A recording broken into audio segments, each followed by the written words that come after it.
Hey guys, welcome into the Pucker Reborn channel. Today we're going to be talking about field medics and call to arms, gates of hell. I'm going to be giving you more than just a basic guide. There's going to be a lot of advanced tips and tricks that may surprise you.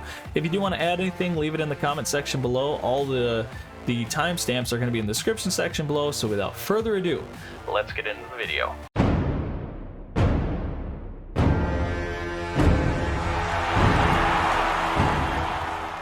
Start the guide out, we're just going to do some basic things in terms of the stats and how they compare with other soldiers. So the way I look at this guy, the veteran C, it's 0, so you're not going to get any kind of buffs. And just know that every time you do level up a medic, you know, from battlefield to battlefield, saving lives or killing people, they're going to get more of a higher veteran C, better stats. And they come with pretty good stats to start. The base starter for the HP is 200. That's the same with any other soldier. The stamina, however, is much higher, including the speed is higher as well. So let's look at another soldier. A normal soldier comes with a stamina of 125 and regeneration of 3.0, and their speed is only a 1. Now, if we go back to a medic comes with 180 stamina, regeneration 3, same thing, but the speed ends up being 1.2.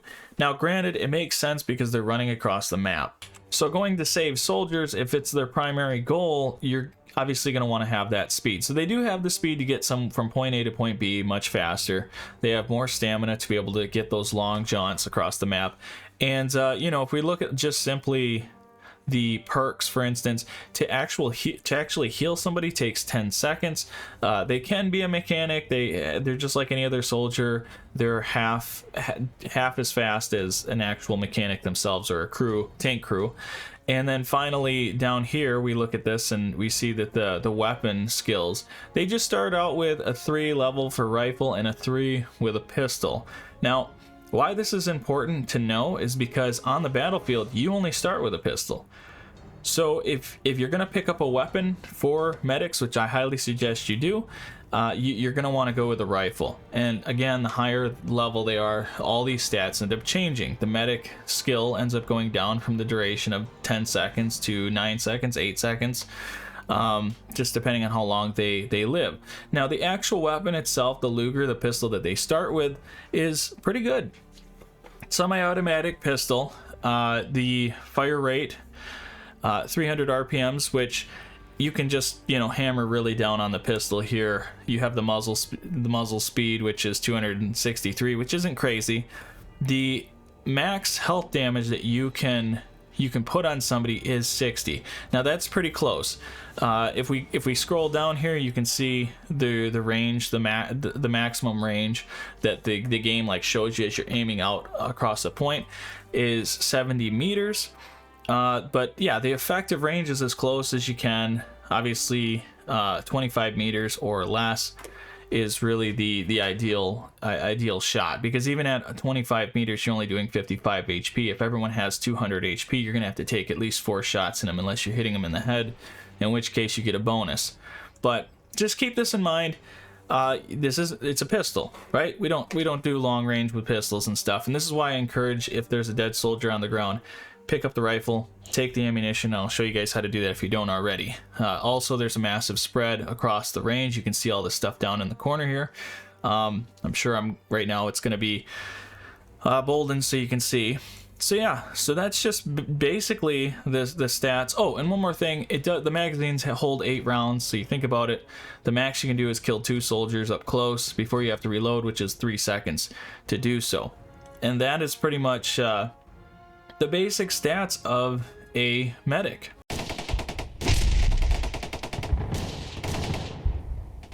Guys, so let's kind of look at the basics here. I ended up getting a guy out here. He got himself shot. I got him shot.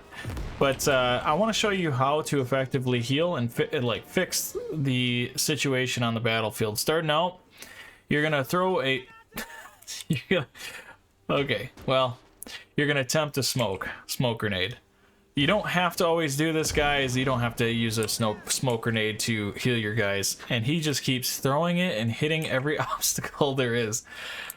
Anyways, you click on your medic, you hover over your guy. You're going to see this little symbol right here.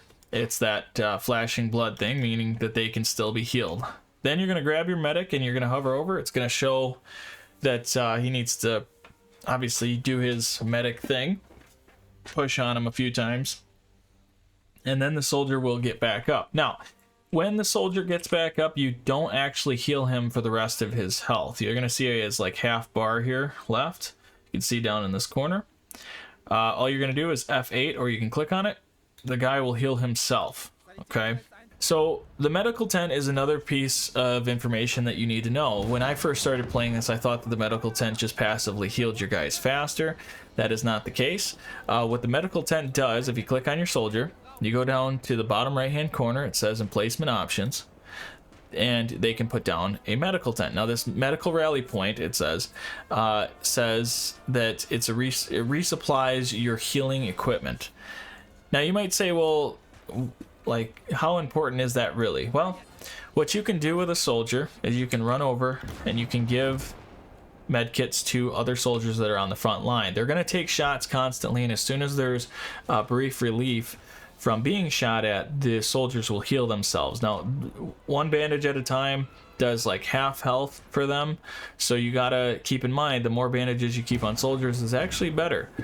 Now, if I take this soldier that had gotten shot down, right, he only has 2 med kits left. If I go back over to the resupply point, you're going to notice that they're going to slowly start to refill back up. And I believe that's all he gets is 5.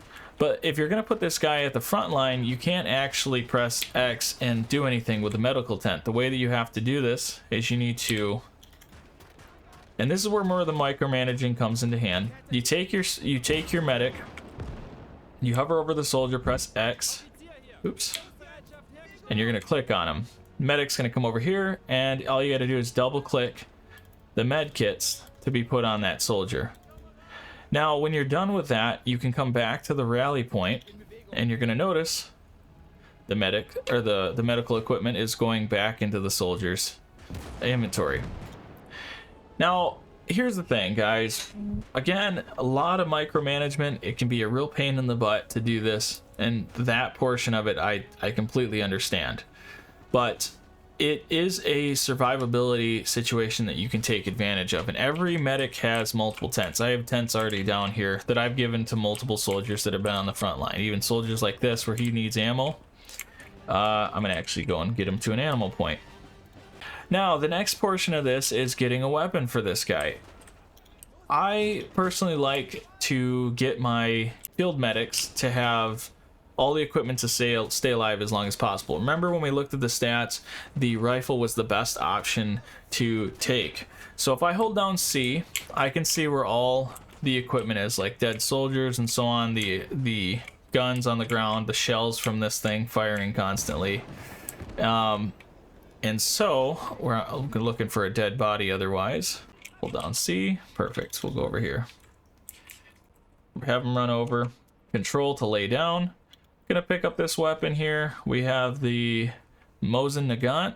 We'll go over to the body, and again we'll just, in a situation where it's intense and you need to just get the ammo ASAP, all you need to do is just press the arrow key over here to transfer everything over that you can.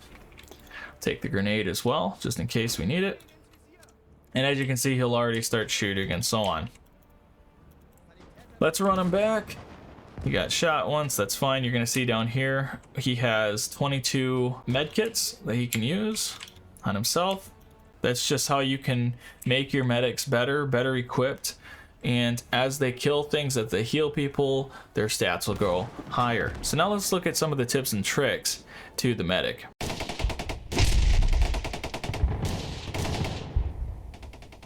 First for the tips and tricks is going to be having one of these tents next to a trench in a choke point. As you can see, if I hold down C, I can see all of the guns on the ground from them just killing guys off in the distance. Granted, I do have a tank over here too, so that's helped. But in general, the idea is to have the tent near the trench, so when they have to heal themselves after a battle, they're constantly refilling. Keeps your guys alive longer, and can keep the choke points working just fine. Next tip is going to be about tanks, vehicles, well, any vehicle in general with a driver. What you're going to want to do is you're going to want to go into the vehicle, you're going to take whoever's driving, just click on the driver, and he'll get out. Now, what this does is it gives you the opportunity to put a new driver in there. You take the medic, put him in the tank. Now, just know this does not affect the performance of the tank in terms of driving. All he's doing is driving the tank. Now you also have a tank crew that can be a field repair. Wow, he almost got his head blown up. So what you can do with this guy is you can pick up weapons, you can have him fight, or you can, more importantly, the way I like to do it is be a field repair, where he goes around, he just fixes all your vehicles, or you can fix vehicles that are the enemy and take them over, and boom, you're ready to rock and roll. It's a great strategy. Like I said, you'll always have a medic somewhere on the battlefield where they can hop out of the tank, quickly fix some or heal somebody, and then get back in and continue their business. All right, guys, this next one is going to be contributing to this truck here. I know a lot of people aren't a big fan of using these trucks on the battlefield, but there is one that doesn't have an MG on top and someone manning it. And so if you take that truck, it's only 2 manpower points that you can use for conquest. A lot of times you'll have the ability to get them pretty easily. It's cost effective as well. And let's just pretend for a second the battlefield, or as we can see right now, is not crazy. There's not a lot going on here, but we don't have a medic at this base, and they're starting to pour in from the other side. What I'm going to do is I'm just going to grab my medic, throw him in the truck, click on the map. You can click on the mini map however you want to do it, click where you want them to go back, and continue to micromanage. You need to find the fastest ways to eliminate micromanaging, and that for me is one of the best. All right, this next piece of advice is going to be my last. This is very important in terms of scouting.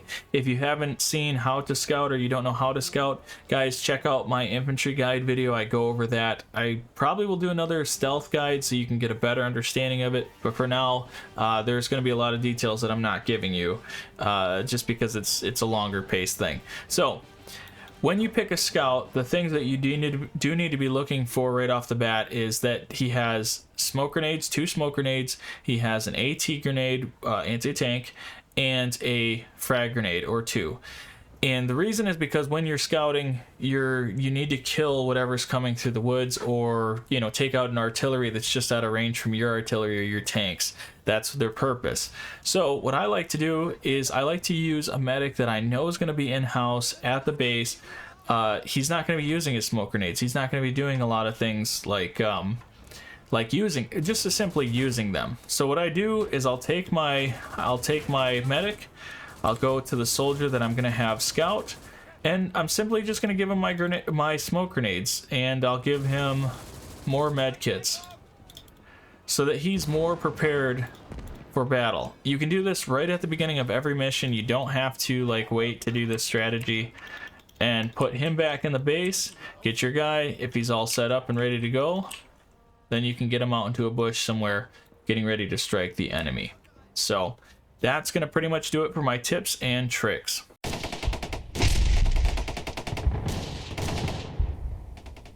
As I wrap this guide up, it's really cool to see that the medic is not a one-trick pony. It can do everything under the sun if you put the right gear in their hands.